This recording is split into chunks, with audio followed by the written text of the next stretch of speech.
Amen. Amen. Amen. Le sang de Jésus. Le sang de Jésus. Le sang de Jésus. Le sang de Jésus. Le sang de Jésus. Le sang de Jésus. Le sang de Jésus. Dans le puissant nom de Jésus, nous avons prié. Amen.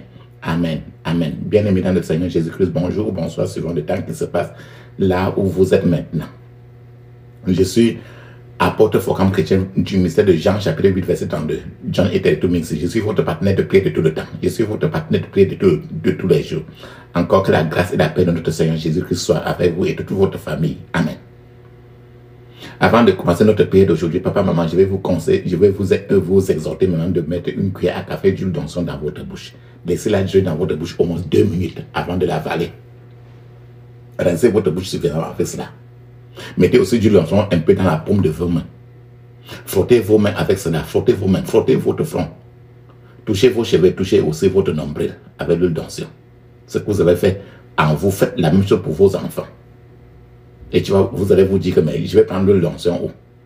Je vais prendre l'eau baignée où? Oui, la solution est assez simple, frère et sœur, papa, maman. Vous pouvez aller soit dans notre YouTube. Et quand vous allez d'abord, soyez un peu patient. Et il y a beaucoup de prières là-bas qui est spécialement vomi par le Saint-Esprit pour vous aider. Trop de qualité de prière sur tous les départements de votre vie. Et vous cherchez la prière dont le titre est « Comment prier sur l'eau avant de l'utiliser comme eau de vie ». Comment prier sur l'eau avant de l'utiliser comme eau de vie. Prenez votre temps, soyez un peu patient et c'est là-bas. Dans notre YouTube et ou bien la personne qui vous a donné cette prière-ci, le titre ici, demandez-lui aussi la prière de ça. La prière, comment prier sur l'eau avant de l'utiliser comme eau de vie.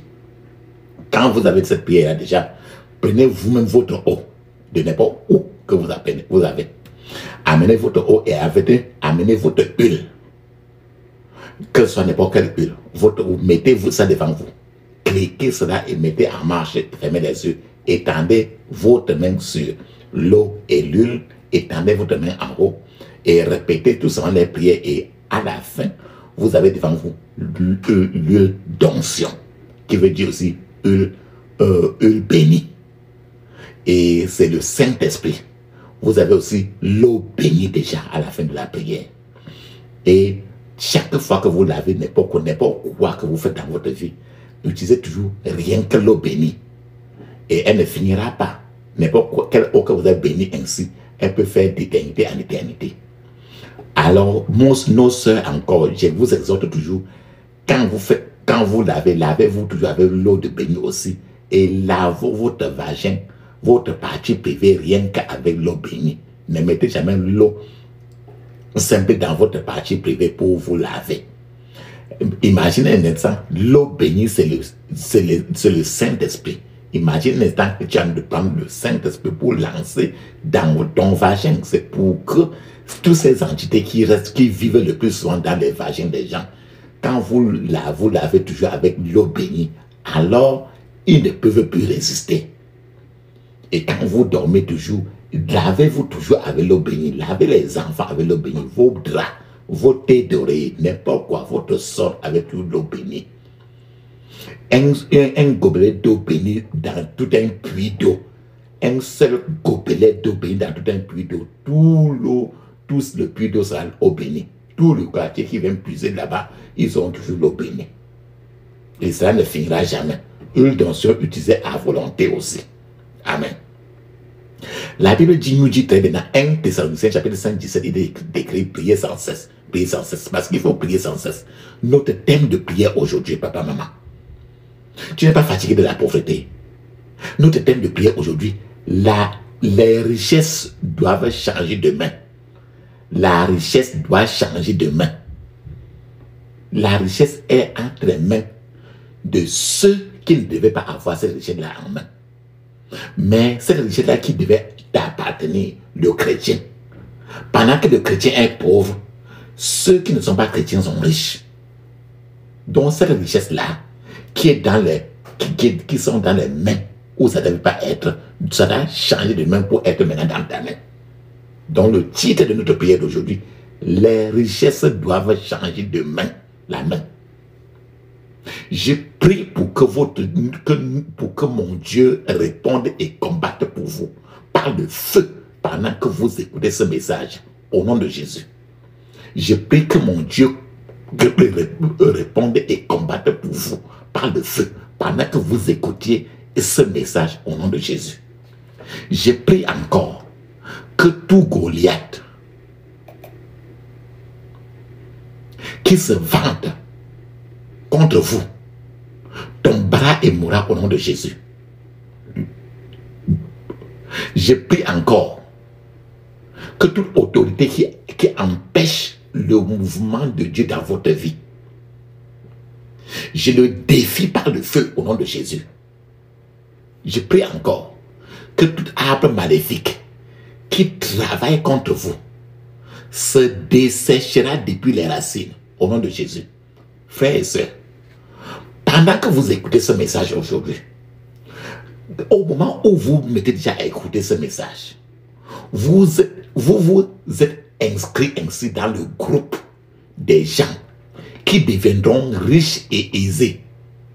Le groupe des gens qui seront catapultés vers la promotion. Le groupe de ceux qui ont été l'objet de ridicule deviendront des sujets de témoignage au nom de Jésus. Ceux qui ont été l'objet de ridicule depuis deviendront, après ce message et des prières, des sujets de témoignage au nom de Jésus. Je vais vous dire quelque chose. Le Seigneur a promis des percées étonnantes aux chrétiens. Ces chrétiens qui cependant ne sont pas destinés à être exposés dans le monde, mais à devenir les trésors du chrétien. Cette pluie de percées va commencer dès maintenant au nom de Jésus. Pourquoi je dis cela? Deutéronome chapitre 18 nous dit très bien, mais souviens-toi de l'Éternel ton Dieu, car c'est lui qui te donne la force de devenir riche, afin qu'il puisse tenir l'alliance qu'il a promise à tes pères, comme il le fait aujourd'hui. Frères et sœurs, Dieu est un donneur de richesse. Dieu est un donneur de richesse. Implicitement, Dieu est la véritable source de la véritable richesse. Je répète encore, Dieu est la véritable source de la véritable richesse. Pourquoi il dit cela? Je vous partage avec vous Psaume 34, verset 10, il est écrit, même les jeunes lions peuvent ne pas avoir de nourriture, de sorte qu'ils ont faim. Mais les gens qui font confiance au Seigneur pour l'aider recevront tout ce dont ils ont besoin. Proverbe 8, verset 18 dit encore que j'ai des richesses et de l'honneur à donner, la prospérité et le succès. Voilà ce que le Seigneur donne. Il dit, j'ai des richesses et de l'honneur à donner, la prospérité et le succès. Donc Dieu donne la richesse. Si tu veux l'honneur, c'est Dieu qui te donne l'honneur. Tu ne peux pas chercher à recevoir l'honneur dans la société de toi-même. C'est Dieu seul qui donne la prospérité. Tu ne peux pas vraiment pousser pour prospérer par toi-même. C'est Dieu seul qui peut donner le succès. Tu ne peux pas réussir dans la vie sans sa main. Donc il devrait être clair pour vous que Dieu n'est pas un Dieu de pauvreté. Puisqu'il est notre Père, nous aussi, ses enfants, ne devons pas être pauvres. Aujourd'hui, papa, maman, nous devons nous comporter comme les lépreux qui ont trouvé le chemin de la Syrie et ont trouvé de la nourriture là-bas. Pourquoi il dit ça? 2 Rois chapitre 7 verset 9 dit très bien, je cite, les lépreux ont dit, nous n'agissons pas bien. Si nous gardons le silence, nous souffrirons si nous le faisons. Les lépreux, ils ont vu que s'ils restent toujours calmes, ils vont continuer à être pauvres et souffrir. Alors, de la même manière, si nous gardons le silence, nous ne voulons pas payer, nous permettons alors à l'ennemi de se manifester sans retenue et à nous cripler des problèmes. Frères et sœurs, si vous restez silencieux, calme et silencieux, et vous pensez que vous ne pouvez pas prier pour ce genre de choses en disant qu'il est charnel de prier pour la richesse, l'ennemi va vous opprimer. Parce que Dieu dit que si tu demandes la richesse, il te donne. Tu ne demandes pas, il ne te donne pas. Un point, un trait. De nombreux enfants de Dieu n'ont pas de maison. De nombreux enfants de Dieu recherchent un logement pour louer. Et les agents demandent même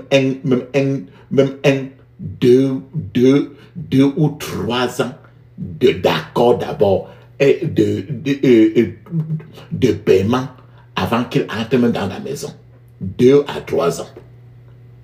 Et les enfants de Dieu sont soumis à tous des caprices. Eux-mêmes, plusieurs enfants de Dieu n'ont même pas là où habiter. Mon papa, maman, la richesse est actuellement entre de mauvaises mains. La richesse que Dieu nous a donnée, c'est dans les mauvaises mains. Pendant que vous écoutez ce message aujourd'hui, si vous avez déjà été qualifié de pauvre, si les gens vous regardent justement comme pauvre, je veux vous assurer qu'il est temps que vos percées se manifestent au nom de Jésus. Peut-être que votre travail a été, peut-être que votre travail, vous travaillez depuis et que c'est Pharaon qui touche votre salaire et que vous êtes continuellement opprimé. Peut-être que vous travaillez dur et ne recevez pas l'argent pour ce que vous travaillez. Vous avez peut-être payé votre dîme à votre oppresseur, c'est-à-dire la personne ou la place où vous ne devez pas payer. C'est justement comme le peuple d'Israël en Égypte, qui luttait avec des lutteurs et qui bagarrait avec les bagarreurs. Papa, maman, il y a une force spirituelle derrière l'argent que tu vois là. Il y a une force invisible spirituelle derrière l'argent que tu vois. Malheureusement, les non-croyants, les païens semblent mieux comprendre la logique derrière l'argent que les chrétiens, que les enfants de Dieu. C'est pour ça qu'il dit qu'il y a une force spirituelle derrière l'argent. C'est pour ça qu'il veut vous donner maintenant un témoignage. C'est un homme. Il y a un homme qui est allé voir un charlatan pour que le charlatan lui donne de la magie et qui doit lui produire l'argent tout le temps, pour qu'il ait d'argent tout le temps. Le charlatan lui a donné 7 options, 7 différentes manières qu'il pouvait choisir pour avoir trop d'argent. La première option que le charlatan, le magicien lui a donnée, c'est que il a dit, vous devez garder un cadavre dans votre penderie. Et quand vous appelez le nom de la personne qui est morte là, chaque fois que vous appelez son nom, l'argent va couler et tomber. Et cela vous rendrait riche pendant une période de 2 ans. Et quand l'exorciste lui a donné cette condition, l'homme là qui recherchait l'argent à tout prix, il a rejeté cette option. La deuxième option, c'est que l'exorciste lui a donné, c'est que il a dit, tu devras passer 301 jours dans un cimetière sur le tombeau de quelqu'un qui est mort et en mourant, il était trop riche. Tu vas te coucher sur ce tombeau-là pendant 301 jours. Tu ne devras pas te laver pendant les 301 jours. Et tu vas manger et boire, mais rester toujours là-bas. Cette option encore que l'exorciste a donné à cet homme, l'homme a refusé ceci. La troisième option encore, c'est que l'exorciste lui a dit que tu seras très riche, mais tous tes enfants et ta femme vont mourir. Et quand tu mourras toi-même, tu seras enterré par des gens qui n'ont jamais vu. C'est-à-dire que ton cadavre sera jeté quelque part. Et personne ne te connaîtra là-bas. Ce sont les étrangers qui vont t'enterrer. Alors l'homme encore, à cette condition-là, cette option, il a refusé. L'exorciste lui a donné encore une autre option en disant, tu vas avaler un petit serpent. Et chaque fois que tu auras besoin de l'argent, tu vas chanter certaines incantations. Et quand tu vas chanter ces incantations-là, tu vas vomir le serpent. Et maintenant, après avoir vomi le serpent lui-même va vomir encore l'argent. Et ceci va être pendant 3 ans. Le type qui cherchait la richesse comme si, il a encore rejeté cette option. Maintenant, l'exorciste lui a encore donné une autre option. Il a dit, tu seras initié dans 16 cultes. Dans 16 cultes, dans 16 loges. Et tous les 3 ans, tu vas sacrifier un albinos. Tu connais les Gengeru, non? Donc, tu vas sacrifier tous les 3 ans donc chaque 3 ans, tu vas attraper un Gengeru, un albinos quelque part, le tuer pour venir le sacrifier dans les cultes loges magiques. Et cette option encore, le gypsy il a refusé encore. Alors, l'exorciste a donné encore une autre option pour qu'il ait l'argent. Il a dit, tu vas enceinter 3 femmes folles. Et tu vas, quand elles sont enceintes, tu vas attendre quand elles vont quand elles vont accoucher les bébés, tu vas voler leurs bébés pour les écraser afin de faire les remèdes. Et pendant ce temps, tu ne verras pas une rivière. Tes yeux ne doivent pas aller regarder une rivière, ou bien un fleuve, ou bien la mer. Et si tu regardes une rivière, ou bien un fleuve, tu vas mourir. Cet homme, à cette condition encore, cet homme-ci a refusé cette condition. Voici la dernière condition encore que l'exorciste lui a donnée. Il a dit, tu vas identifier 3 femmes qui sont des mines d'or, qui ont un lendemain très meilleur, mais qui ne sont pas conscientes de ça. Et ces femmes ont des femmes qui ont des vertus. Et tu vas, par le rapport sexuel, tu vas retirer, tu vas coucher avec toutes ces 3 femmes et retirer tous les talents et les vertus. Tu commettras l'adultère avec elles et leurs vertus te seront transférées au moment où tu vas mettre ton pénis dans leur vagin. Et cet homme-ci a accepté cette dernière condition. Frères et sœurs, je suis en train de vouloir vous dire que quoi? Les gens qui acceptent de faire l'une ou l'autre de ces conditions qui étaient ici, que je vous ai partagées aujourd'hui, sont des gens qui sont livrés totalement au diable. Parce qu'ils savent déjà qu'il y a une force derrière le mot argent. Ils connaissent la force spirituelle qui est derrière le mot argent. Ils connaissent le pouvoir de l'argent. Ils le comprennent mieux que les chrétiens même, qui ne font que chanter, mais ne demandent pas à Dieu. Bien que les chrétiens aient une méthode ou un moyen très céleste, plus propre, plus meilleur, plus paisible pour avoir le même argent. Je suis en train de vous dire que si nous restons calmes et silencieux, nous n'aurons rien, parce que la Bible nous dit très bien, dans Matthieu 7, verset 8, celui qui demande reçoit. Demander, c'est prier. Tu demandes, le Seigneur va te donner. Les lépreux que j'ai partagés avec vous dans ce texte auparavant que nous avons mentionnés aujourd'hui ont agi et ont été sauvés. Ils ont agi, ils sont passés à l'action. Ils ne sont pas restés que Dieu va donner, non. Ils ont demandé. Dieu sait que tu as besoin, mais il te faut demander. Tu ne demandes pas, il ne donne pas. Parce que notre travail, il a dit tellement que celui qui demande reçoit. En d'autres termes, celui qui ne demande pas ne reçoit rien. Même si tu es dans son enfant de Dieu, tu ne demandes pas, tu ne reçois rien. Il est effrayant de constater que l'argent peut servir ou détruire l'être humain.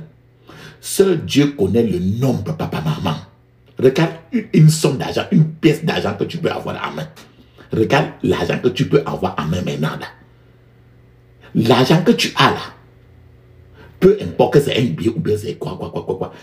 Là, il est vraiment effrayant de savoir que l'argent peut servir un être humain et le même argent peut détruire un être humain. Seul Dieu connaît le nombre de mains, les mains, qui ont touché à un billet de banque que tu as en main là. Et seul Dieu connaît le nombre de personnes qui ont touché à un billet de banque quelconque. Le nombre de transactions que cet argent-là a permis de réaliser depuis le moment où cet argent-là a été imprimé dans un atelier monétaire du pays. Dieu sait c'est toutes les qualités de choses que l'argent-là a contribué à faire, tant le positif que le négatif. De plus encore, l'argent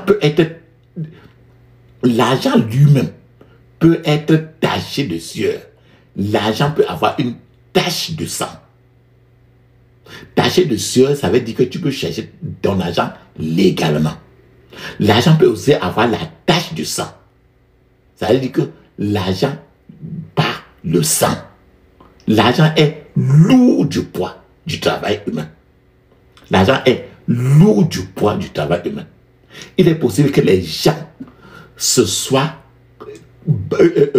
battus pour l'argent ou même se soient suicidés juste pour posséder de l'argent. C'est pour ça qu'elle vous dit que l'argent peut avoir les taches de sang ou bien la tache de sueur. Donc, quelqu'un peut se battre beaucoup pour avoir l'argent. Quelqu'un peut se suicider pour l'argent. Je vous ai donné des témoins de ce type aujourd'hui qui cherchaient l'argent à tout prix. Et vous avez suivi comment l'argent qu'il peut avoir est pourri et personne ne te dira. Dieu seul sait ce qu'il a fait. Combien de mains ont touché l'argent au cours de son voyage, ce voyage silencieux d'une personne à une autre. Et regarde l'argent qui va d'un vendeur à un acheteur, d'un lieu où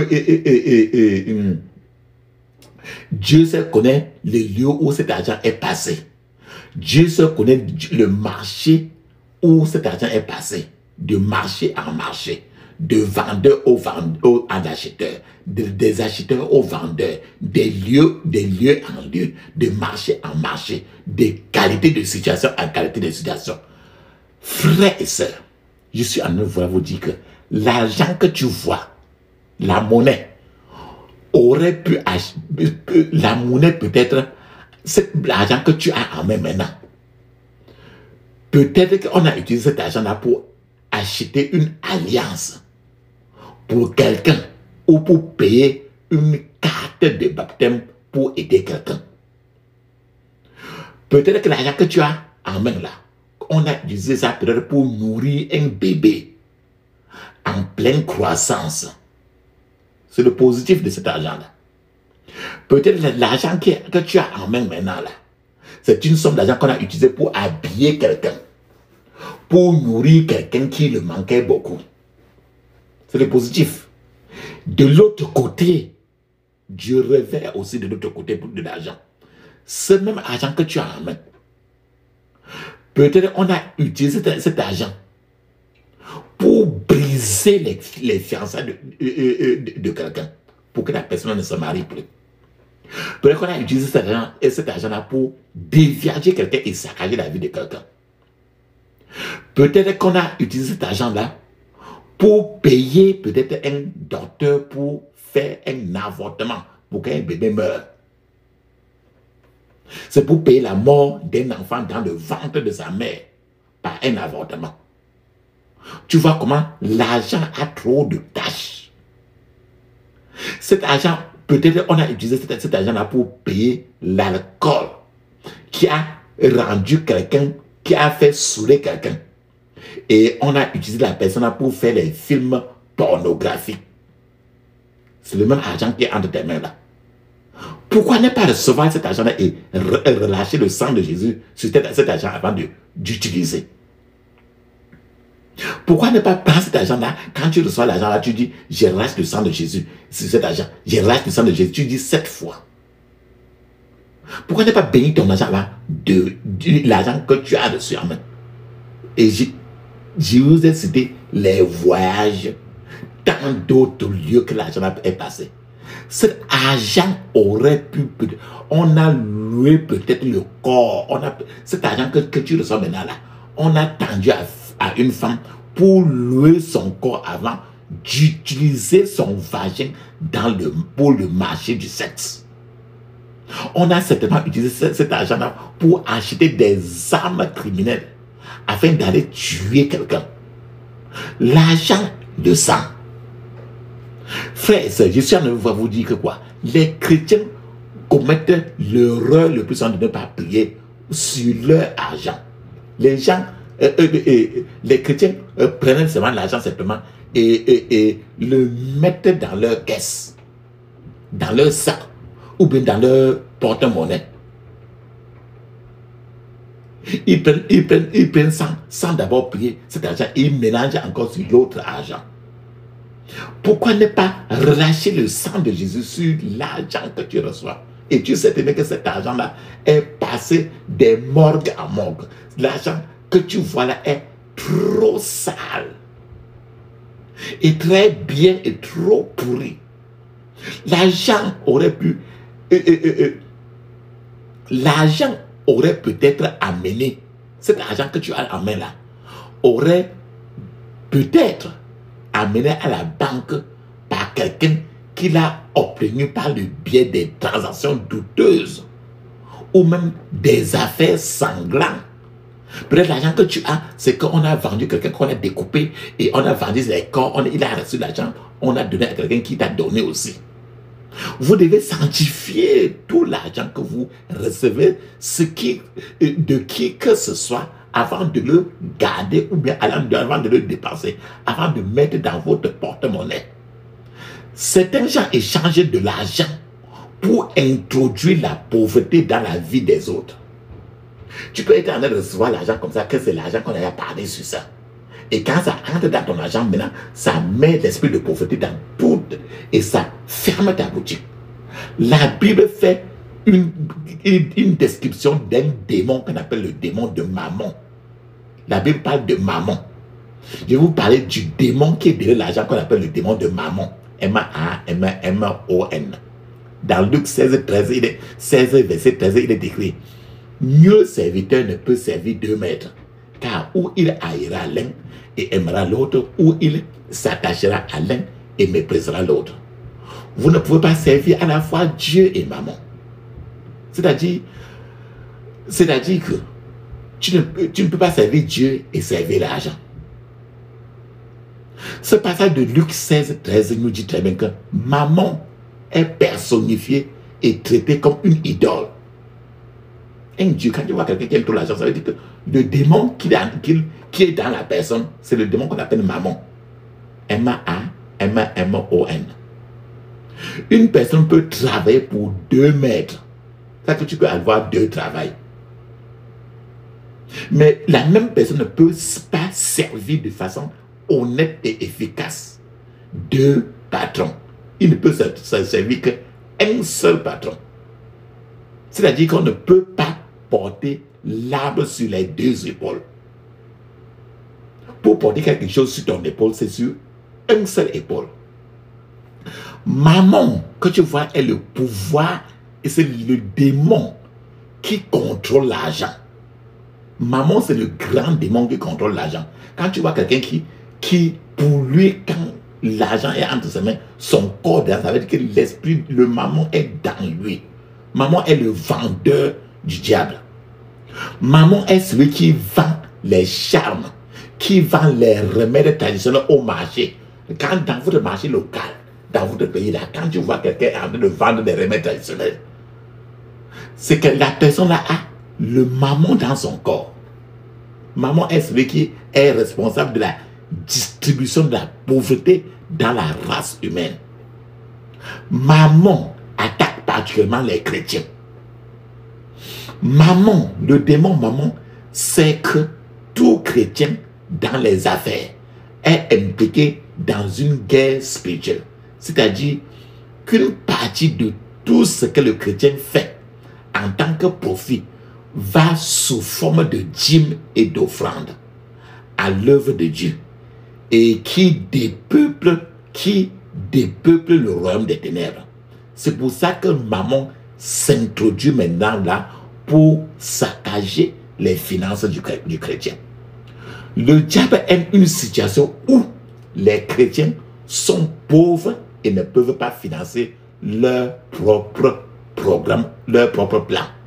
Ce démon appelé mammon contrôle aussi d'autres démons qu'on appelle le démon de la cupidité, le démon de l'égoïsme, le démon de la pauvreté, etc. Donc ce démon de mammon a avec lui la cupidité. Si tu vois quelqu'un qui aime trop l'argent, c'est une personne qui est toujours cupide. Il est égoïste et le plus souvent il est pauvre. Il a trop d'argent mais il n'a rien. Ainsi de suite, il y a beaucoup de choses. Il est maintenant temps, papa, maman, de vaincre ce démon maman et ses cohortes. Le démon maman saisit, attrape les hommes et rend les hommes avec les femmes esclaves de l'argent. C'est une affaire très sérieuse que je ne partage avec vous. Comme le dit la Bible, on ne peut pas servir Dieu et en même temps on a de servir l'argent. Tant que vous ne frustrez pas ce démon de maman, vous ne pouvez pas obtenir certaines choses que vous êtes censé avoir. C'est pour ça que je vous dis, vous devez éliminer ce maman. Et comment l'éliminer? Chaque fois que vous rencontrez, chaque fois que vous avez l'argent en main, vous vendez quelque part, on vous donne l'argent pour que vous changez. Même avant d'aller dans votre boutique, frottez vos mains avec l'huile d'onction. Et quand vous touchez la main, il faut que si vous frottez vos mains avec l'huile d'onction tous les jours, quand vous partez le matin, vous verrez. Comment éliminer alors ce démon de maman? Priez pour votre argent. Priez sur votre argent avant de l'encaisser. Relâchez le sang de Jésus sur l'argent que vous avez au moins 7 fois ou 21 fois. Et de deux, comment éliminer ce démon de maman? Maudissez le démon de maman. Et en même temps, vivez une vie de la sainteté. Sachant que Dieu n'est pas pauvre. Pourquoi il dit ça? La Bible dit très bien dans Psaume 24:1, il dit, la terre est à l'Éternel et tout ce qu'elle contient. Par conséquent, toi et moi, les enfants de Dieu ne devraient pas être des enfants pauvres. Parce que nous sommes des enfants du propriétaire du ciel et de la terre.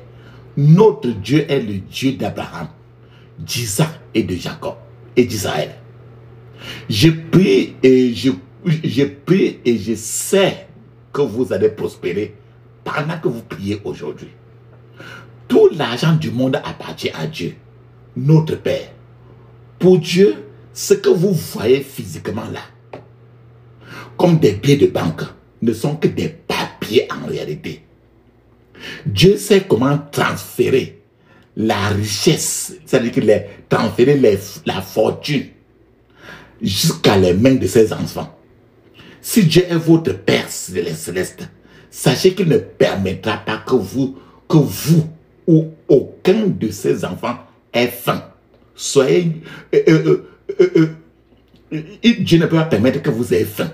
Dieu ne peut pas permettre que vous soyez nu-corps. Dieu ne peut pas permettre que vous soyez malade. Il n'est pas contre le fait que ses enfants aient de l'argent. Mais Dieu ne veut pas, au même moment, que l'argent vous contrôle. Que l'argent contrôle ses enfants. Dieu ne veut pas l'idolâtrie de l'argent. Dieu veut que chacun honore le Créateur et non la création. L'argent n'est que sa création, l'une de ses créations. L'argent n'est ni bon, je vous ai dit ça aujourd'hui, ni mauvais. L'argent d'un homme bon fait de bonnes choses.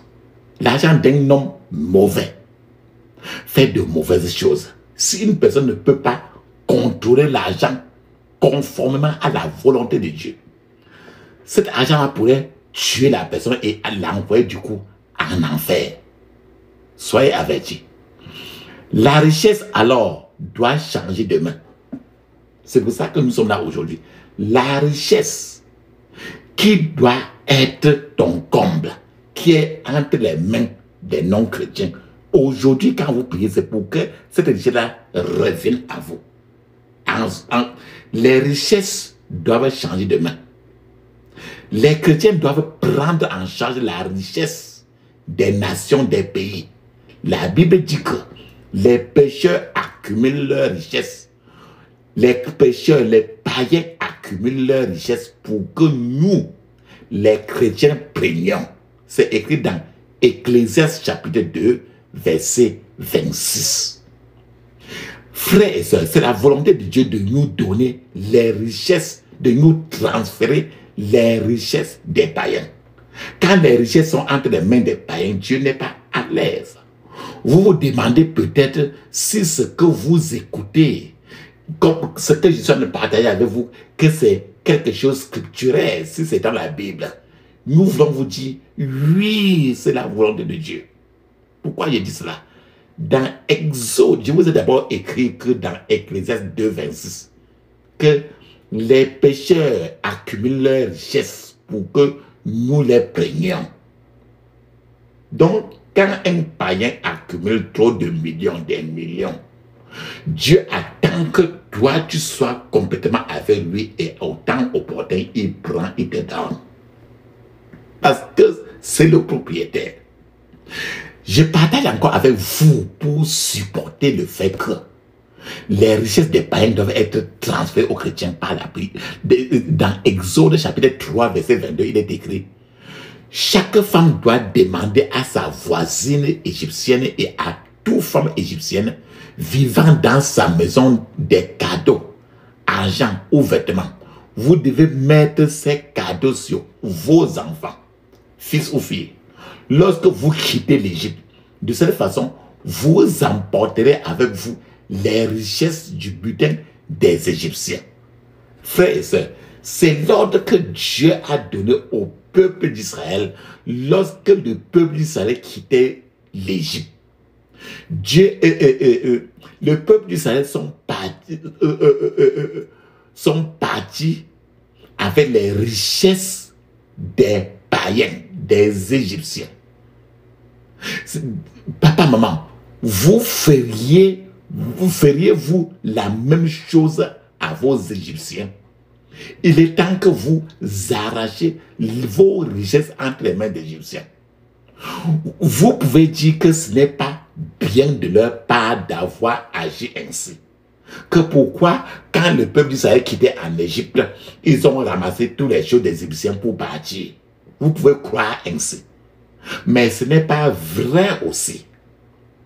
Parce que les peuples d'Israël ont en fait travaillé dur en Égypte pour cette richesse-là. Et les Égyptiens avaient récolté. C'est-à-dire que le peuple d'Israël travaillait et on payait les Égyptiens. Est-ce que tu es prêt à accepter que tu travailles et une autre personne reçoit le salaire? C'est de ça qu'il se passe. C'est de ça que nous parlons. Le peuple d'Israël travaillait trop dur et les Égyptiens récoltaient le paiement. Les Égyptiens se sont rassemblés, ils ont pris le tout. Le peuple d'Israël a travaillé très dur et les Égyptiens les ont traités avec une telle cruauté qu'il a fallu que notre Rédempteur lui-même, le Seigneur des Seigneurs, pour libérer le peuple d'Israël de leur esclavage et rendre justice. Aujourd'hui, tu vas prier pour rendre aussi justice. La Bible dit très bien dans Josué chapitre 22, verset 8, il est écrit, les Écritures dans Josué chapitre 22, verset 8 confirment aussi que Dieu est intéressé à rendre ses enfants riches et à l'aise. Dieu est intéressé à rendre ses enfants riches et que ses enfants soient à l'aise. Pourquoi il dit ça? Josué 22, verset 8 dit très bien, je cite, il dit, vous êtes devenus très riches, vous avez beaucoup d'animaux, vous avez de l'or, de l'argent et des bijoux coûteux, vous avez beaucoup de beaux vêtements, vous avez pris beaucoup de choses à vos ennemis. Rentrez chez vous et partagez ces choses entre vous. Voilà, je vais partager encore avec vous 2 Rois chapitre 7 verset 1 à 7. Il est écrit, Élisée répondit, écoutez ce que dit l'Éternel, voici ce qu'il déclare.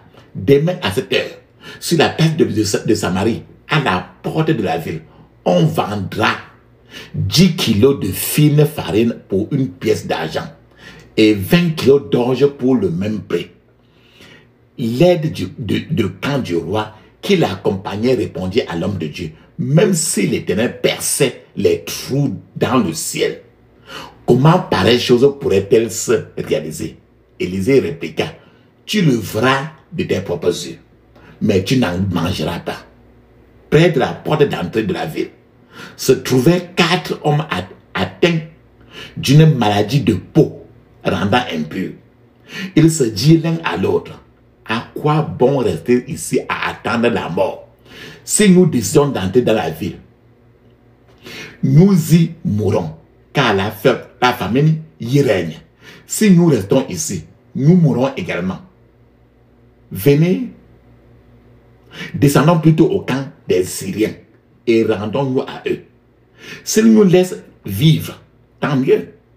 S'ils nous font mourir, eh bien, nous mourrons. Vers le soir, ils se préparaient donc à descendre au camp des Syriens. Lorsqu'ils furent arrivés à la limite du camp, il n'y avait plus personne. Le Seigneur avait fait entendre aux assiégeants le bruit d'une grande armée venant avec des chars et des chevaux. Les Syriens s'étaient dit l'un à l'autre, le roi d'Israël a certainement enrôlé contre nous les rois des Égyptes et les rois des Égyptiens pour qu'ils viennent nous attaquer. Ainsi, pour sauver leur vie, ils se levaient et s'enfuyaient à la tombée de la nuit, abandonnant leurs tentes, leurs chevaux, leurs ânes et laissant leur camp tel quel. Bien-aimés, voici que les Syriens ont entendu des bruits qui les ont fait fuir le camp et a abandonné tout ce qu'ils avaient. Ce même Dieu qui a fait ça peut faire encore aujourd'hui. En même temps, les 4 lépreux ont pensé qu'ils pouvaient prendre le risque d'approcher le camp. Ces 4 lépreux avaient faim et pensaient qu'ils allaient mourir de toute façon. Lorsqu'ils sont arrivés près du camp, ils n'ont trouvé personne pour les affronter. Alors, ils sont allés à Samarie pour dire cela au roi. C'est ainsi que s'est accomplie la prophétie de l'abondance qui a été dit dans le verset 1. Dans ce pays où il y avait trop la famine. Ici, maintenant, vous dit que les pécheurs, les païens accumulent les richesses. Les païens et les gens qui pêchent trop accumulent les richesses. Pour que le chrétien qui est vraiment pour Dieu, pour que nous les prenions en charge et il y aura un transfert. Même aujourd'hui que tu écoutes au nom de Jésus. Pourquoi je dis cela? Proverbe 13, verset 22 nous dit très bien, je cite, un homme de bien laisse un héritage de stabilité morale et de bonté aux enfants de ses enfants. Et la richesse du pécheur trouve finalement son chemin dans les mains des justes, pour lesquels elle a été mise en œuvre. Voilà, écoutez très bien. Donc il est faux, papa, maman, de penser que vos peines sur cette terre-ci ne seront finies que lorsque vous quitterez cette terre. Ce n'est pas vrai. Dieu peut faire ça d'abord sur cette terre-ci et vous faire ça encore dans l'éternité. Dieu n'a jamais dit que ce n'est que dans l'éternité. Non. Je partage avec vous Luc 18, verset 28. Attendez, il est écrit. Pierre dit alors à Jésus, voici, nous avons tout quitté. Et maintenant, nous sommes tes disciples. Jésus leur dit, voici ce que je vous dis. Certains ont quitté leur maison, ou bien ils ont quitté leurs femmes, ou bien leurs frères, ou bien ils ont quitté leurs parents ou leurs enfants. Ils ont fait cela pour travailler au royaume de Dieu. Maintenant, dans ce monde, Dieu donnera à ces gens beaucoup plus de choses que ce qu'ils ont laissé derrière eux. Et dans le monde futur, ils vivront pour toujours avec Dieu. Donc, ça c'est double portion. Portion sur la terre, portion au ciel. Frères et sœurs, je veux que vous déclariez aujourd'hui que le Seigneur va opérer un changement drastique dans votre vie au nom de Jésus. La richesse des pays, dans votre pays, tu vois, regarde ton pays, la richesse des pays est entre de mauvais mains. C'est pourquoi vous voyez les enfants de Dieu souffrir beaucoup. Parce que la richesse de votre pays est entre les mauvais mains. Quand les enfants de Dieu sont souvent malades, ils n'ont pas d'argent même pour aller à l'hôpital, pour s'occuper d'eux.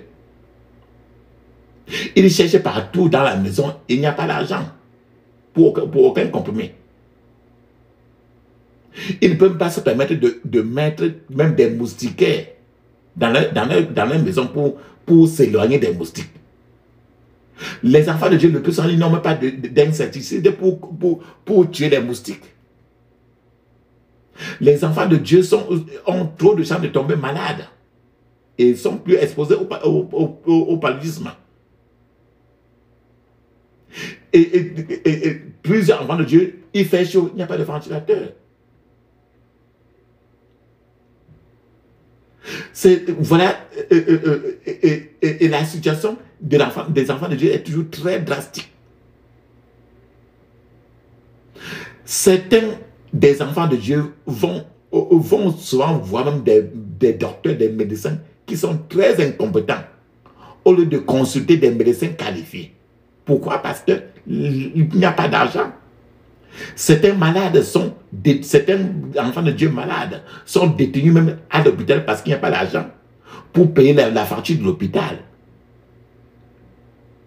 Frères et sœurs, je vais vous donner un témoignage. C'était un jour comme ça, il y a un homme qui pleurait en arrêtant son ventre.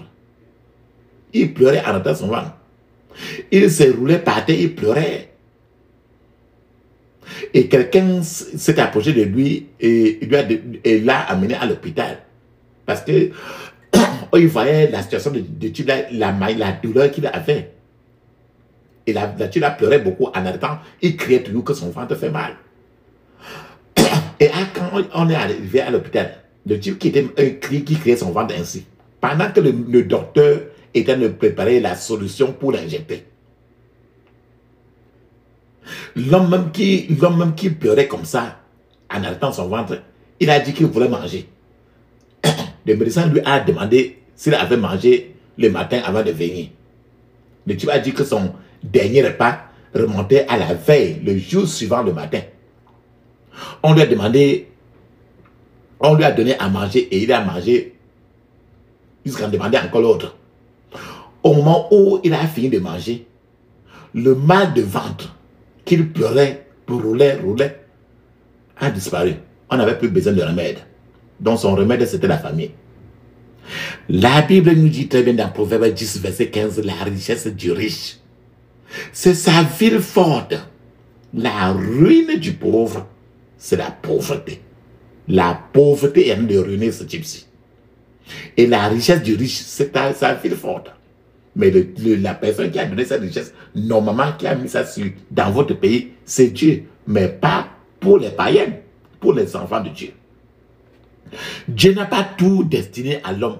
Dieu n'a pas destiné l'homme à la pauvreté. C'est une idée complètement fausse de quelqu'un, que quelqu'un ait une telle présomption que les enfants de Dieu doivent être pauvres. Non. Non. Puisque Dieu était Dieu de trop de richesse. C'est d'abord tout ce que Dieu a créé, c'est d'abord pour ses enfants.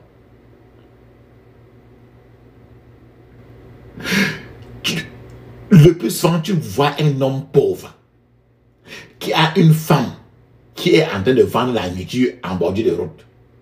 Et là-bas, quelqu'un vient acheter de la nourriture, s'assoit près de la femme. Pendant qu'il vend la nourriture, il est en train de caresser la femme. Et l'homme pauvre, le mari de la femme, même, vient aussi s'asseoir là. Il est incapable de dire quelque chose parce qu'il ne veut pas que la femme là perde le client.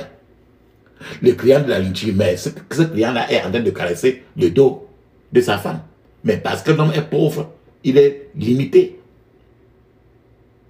Chaque fois qu'il y a une épidémie, par exemple, de maladie, tu vas voir que des maladies infectieuses ou bien des maladies très mortelles, tu rencontreras toujours que les gens qui sont trop affectés par toutes ces épidémies, c'est les pauvres.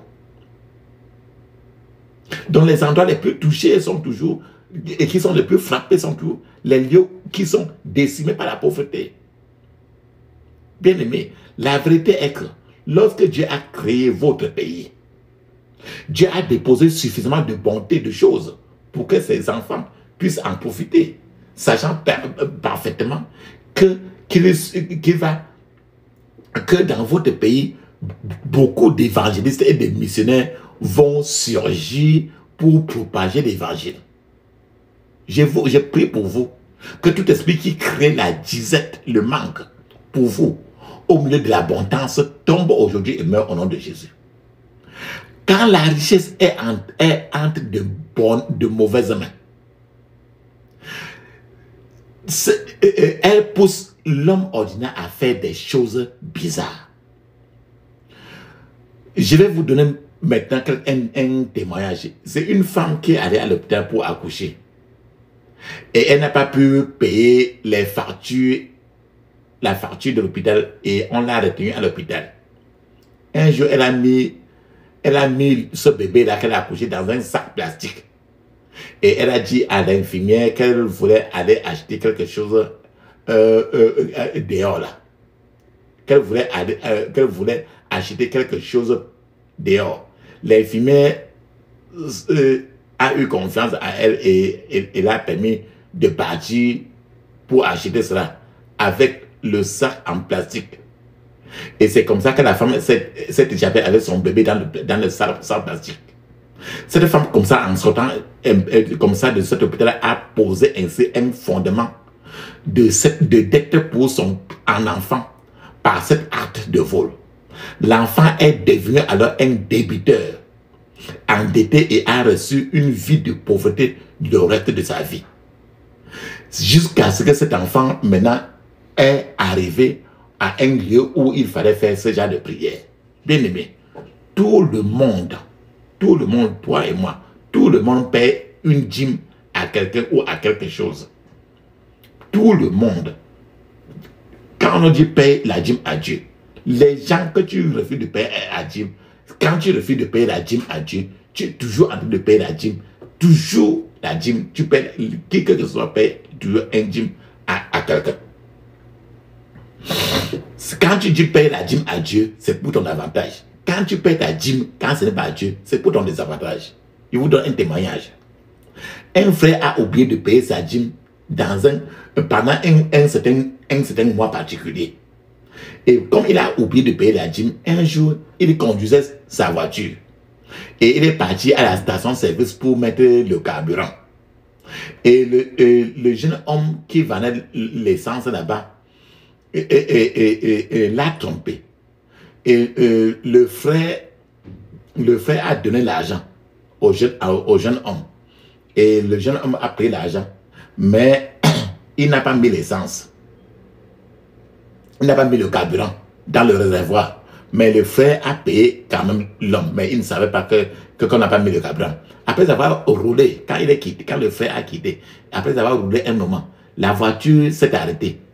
Et un mécanicien a détecté que le réservoir du carburant était sec.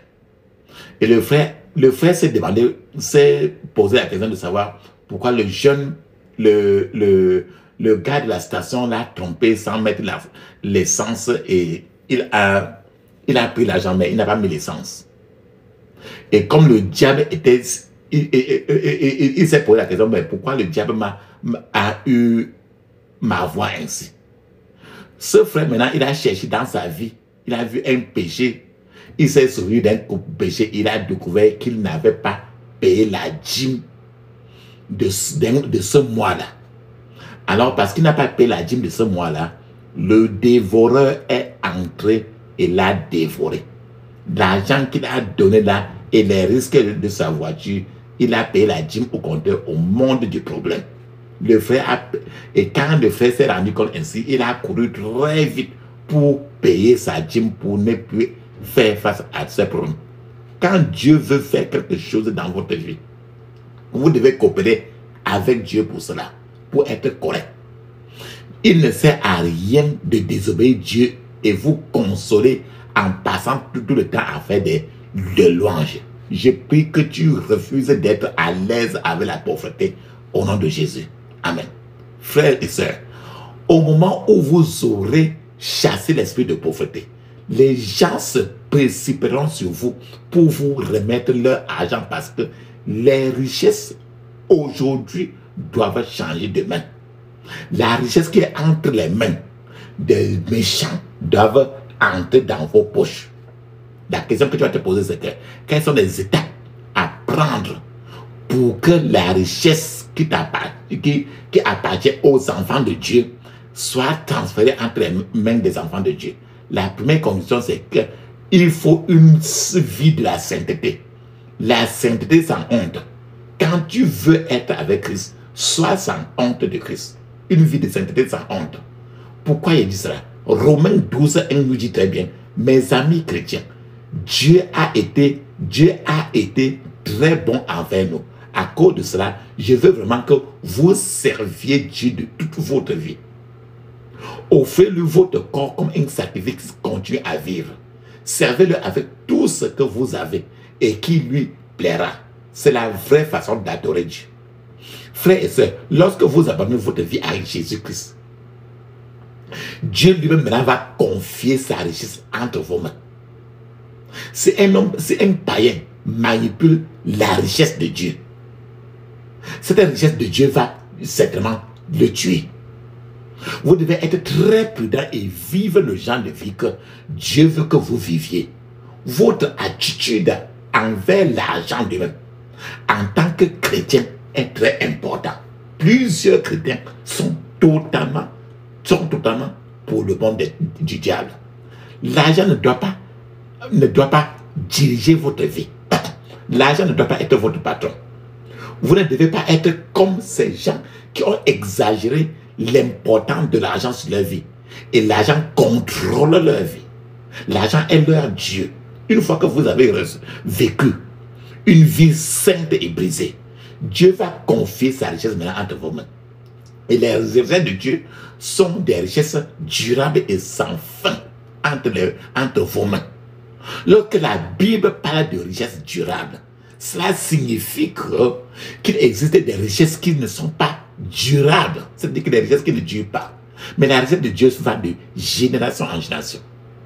Il a donné à Abraham, ainsi de suite. Il est possible qu'une personne sainte souffre du manque. S'il est au bord du manque, son Dieu va le lever. La deuxième chose que chacun doit faire. Amen. La deuxième chose que vous devez faire pour que la richesse des païens soit en fait en votre main Et que votre argent soit l'argent propre.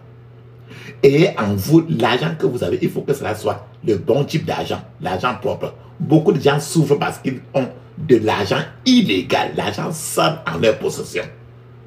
Parfois, lorsque les gens amassent ce genre de richesse, ils vont chercher des concubines, des femmes étrangères comme épouses. Ils font des dons généreux et certains pasteurs, certains hommes de Dieu, femmes de Dieu sont incapables de les corriger parce qu'ils ont déjà recueilli, ils ont déjà reçu des cadeaux précieux ou de valeur de la part de ces gens-là. À la fin de la journée, leur vie devient sans valeur. Ils vivent à la merci des médecins et des médicaments. Plusieurs gens riches qui ont l'argent sale vivent une vie toujours sans valeur. Une vie à la merci des docteurs, des médecins. Une vie dépendante des médicaments. On leur conseille de ne pas manger, par exemple, telle ou telle chose pour qu'ils vivent même. Parce que leur vie est déjà détruite à cause de cet argent sale. Parfois, ils ne peuvent même pas dormir même dans la nuit. Ils ont des gens qui les gardent, qui les sécurisent. Ils passent des nuits blanches qui les rendent malades et ils sont même historiques. La Bible, c'est pour ça que la Bible dit dans Proverbe 1:32, il dit la prospérité des insensés les détruira. La prospérité des fous, des insensés va les détruire. Il y a des gens qui ont une prospérité et qui sont fous, mais c'est ça qui les détruit parce que c'est l'argent sale. Ce ne sera pas votre partage au nom de Jésus. Les richesses sans Dieu sont un désastre total. Si vous avez plus d'argent que vous ne pouvez en dépenser, vous devez l'utiliser pour aider ceux qui n'en ont pas. Sinon, vous mourrez et l'argent sera partagé par d'autres gens même qui ne vous connaissent même pas. Si vous n'êtes pas né de nouveau et que vous n'êtes pas prêt à vivre une vie sainte, vous ne devez pas prier pour recevoir la richesse de Dieu. Cette richesse de Dieu peut vous détruire. Satan aussi. Aujourd'hui, papa, maman, nous avons Jésus qui a versé son sang sur la croix de Golgotha et qui nous a racheté et rendu notre richesse. Je vous donne un témoignage. Il y a quelqu'un qu'on appelait Rockefeller. Rockefeller, c'est un homme qui est devenu riche, qui était riche, très riche à l'âge de 33 ans. Rockefeller a travaillé très dur et a gagné son premier million. Il a couronné son premier million de dollars à l'âge de 33 ans. Rockefeller s'est concentré sur ses affaires. Et à l'âge de 43 ans, Rockefeller a gagné son premier milliard. À 53 ans, Rockefeller est devenu l'homme le plus riche du monde sur la terre. Rockefeller était avare. Rockefeller était très méchant. Rockefeller était trop détesté de tous, de tout le monde. À cause de ça, Rockefeller a commencé à avoir toutes sortes de maladies. Et le docteur de Rockefeller lui a demandé de préparer son testament parce qu'il devait mourir. À la nouvelle du fait que sa mort est imminente, Rockefeller a commencé à faire des dons à des institutions de recherche. Et grâce à cela, la pénicilline a été découverte. Rockefeller a accordé des bourses d'études à plusieurs différentes fondations qui ont pris en charge trop de gens. Un jour aussi, dans un orphelinat chrétien, les enfants de cet orphelinat n'avaient rien à manger. Mais la matrone de l'orphelinat leur a demandé de mettre leur assiette vide devant eux et de commencer à louer Dieu. Alors, ils ont fait cela et alors, pendant qu'ils terminaient la prière, quelqu'un a frappé à la porte de l'orphelinat et a tendu un chèque à la matrone. Et le chèque venait de la fondation de Rockefeller. Alors, cela a donné aux enfants de cet orphelinat l'occasion d'avoir quoi manger pendant longtemps.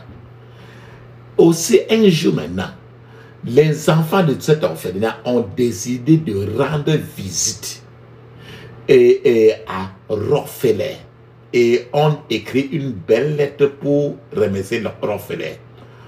Aux portes de Rockefeller, les gardiens de la porte ont empêché ces enfants de l'orphelinat de rencontrer Rockefeller. Mais Rockefeller a entendu cela. Et aussi malade qu'il était, Rockefeller a demandé aux gardiens de sa porte de laisser ces enfants-là de l'orphelinat entrer. Lorsque Rockefeller a vu ces enfants entrer là, il était très ému par leur amour et leur bonheur. À partir de ce moment-là, Rockefeller a commencé à aller de mieux en mieux et sa santé a commencé à s'améliorer. Et Rockefeller a fini par vivre jusqu'à l'âge de 98 ans. Frères et sœurs, vous devez avoir la bonne attitude envers l'argent. Dieu voit votre cœur et connaît vos plans. Dieu sait si votre objectif en acquérant la richesse est à des fins égoïstes ou pas. Notez, vous devez détester la pauvreté avec une haine très grande. Travaillez dur, papa. Soyez diligent, ne soyez pas un chrétien paresseux. Pourquoi il dit qu'un chrétien paresseux? Je vais partager avec vous un certain nombre d'écritures bibliques qui nous demandent de travailler très dur. Proverbe 22, verset 29 dit très bien: as-tu vu un homme diligent dans ses affaires? Il se tiendra devant les rois, il ne se tiendra pas devant les hommes obscurs. Proverbe 24, 33 à 34 nous dit très bien, je cite: tu dors un peu, tu fais une sieste, tu croises les mains et tu te reposes. Bientôt tu seras pauvre, comme si on t'avait volé. Tu auras aussi peu que si on t'avait retenu. Proverbe 12, verset 11 nous dit très bien, je cite: celui qui travaille sa terre aura de la nourriture en abondance, mais celui qui poursuit des rêves inutiles n'est pas sage. Alléluia, amen. Une autre condition, papa, maman, pour que les richesses des païens, des non-chrétiens, soient transférées entre tes mains, c'est que tu dois changer ton offrande. En changeant ton offrande, ta dîme, tu changes ton destin. Il y a les gens qui ne payent pas d'offrande ou des dîmes. Et les gens qui payent rigoureusement les 10%. Ton destin reste encore les 10% aussi, lié aux 10%. Plus, quand tu changes ton offrande et ta dîme, le Seigneur change aussi ton destin. Je vais vous donner un témoignage. Il y a quelque temps, il y a une femme qui a amené son fils à un lieu de croisade. Son garçon avait presque 26 problèmes diagnostiqués par l'hôpital. Son enfant n'avait ni main, ni jambes. Il ne pouvait non plus même parler. Pendant la croisade, la croisade a duré 3 jours. Et la femme a continué toute la croisade. Elle a également fait des offrandes pendant la croisade.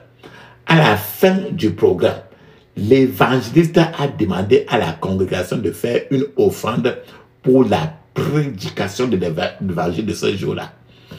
Cette femme-là n'avait que $20 qui lui permettait de payer son transport pour rentrer chez elle. La femme-là a sauté et a donné l'offrande là. Elle a mis l'argent là dans l'assiette de l'offrande.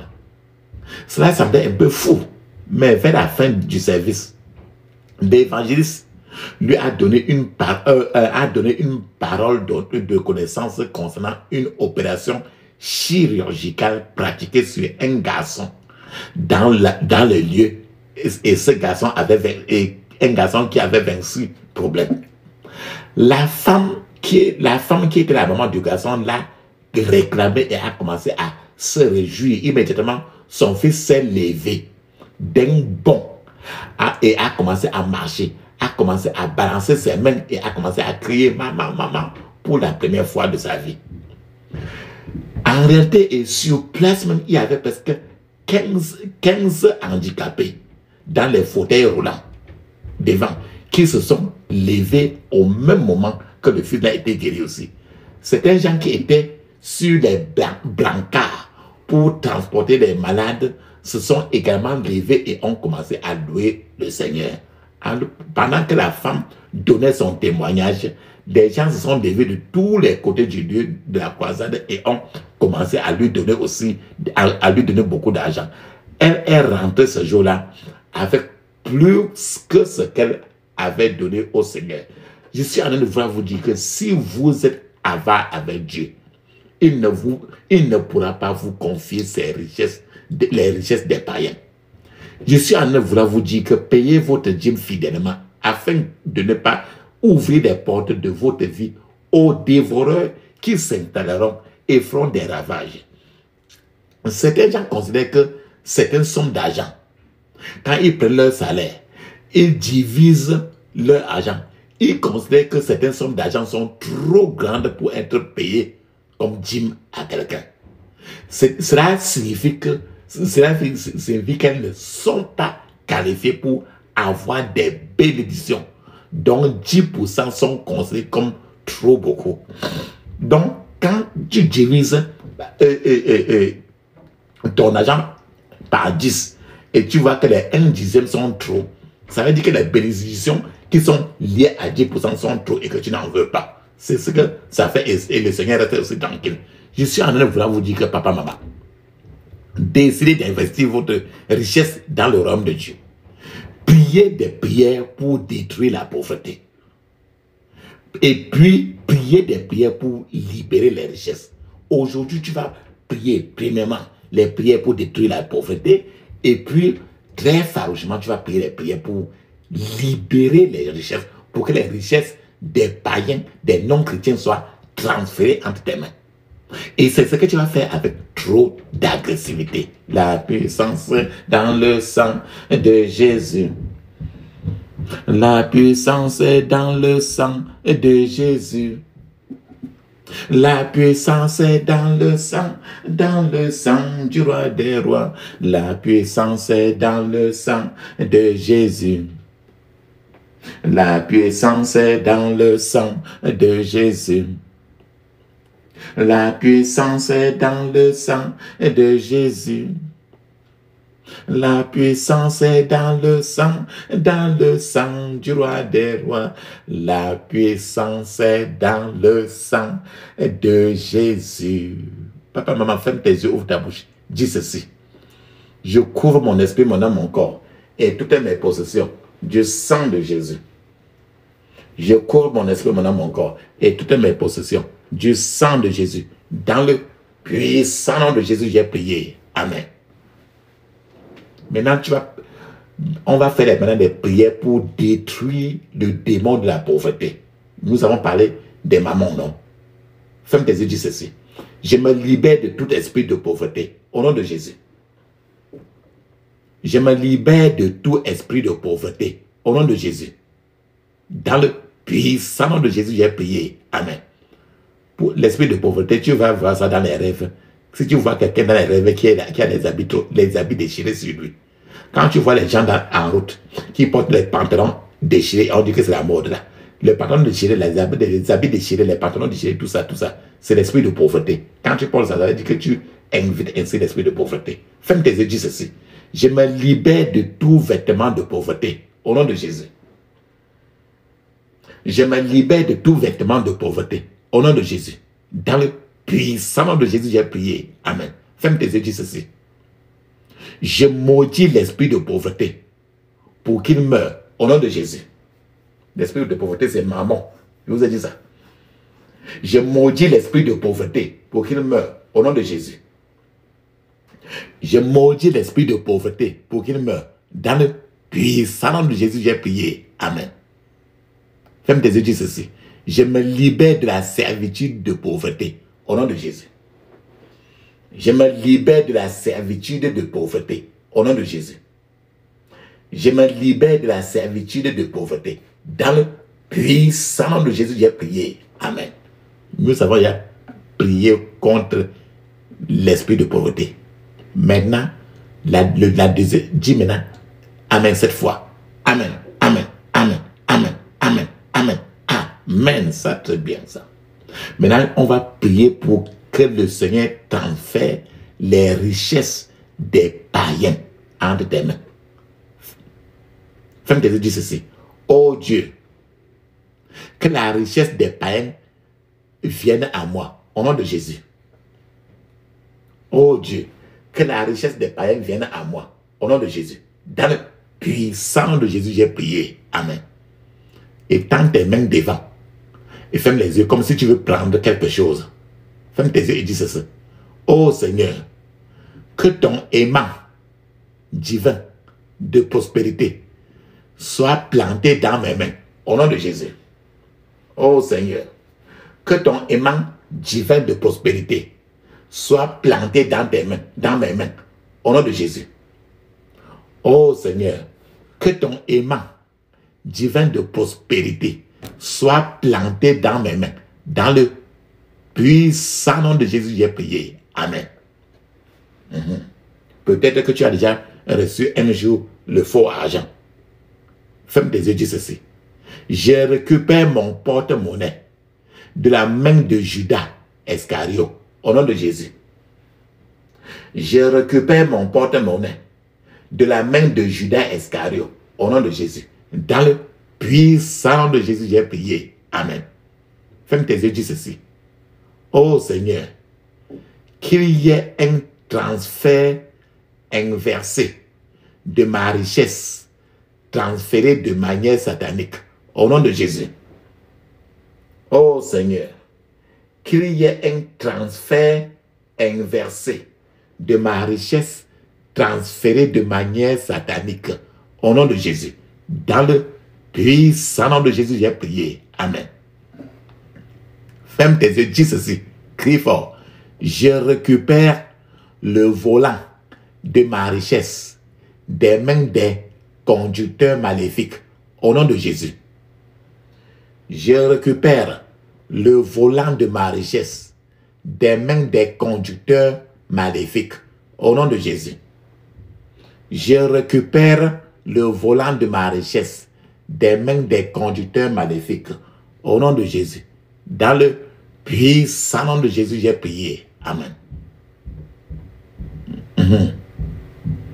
Maintenant, dans le pays où tu es, les richesses du pays où tu es sont entre les mains des gens qui ne sont pas chrétiens. C'est pour ça qu'il te faut prendre ta part. Ferme tes yeux, dis ceci. Et tu vas prononcer le nom du pays où tu es. Ferme tes yeux, dis ceci.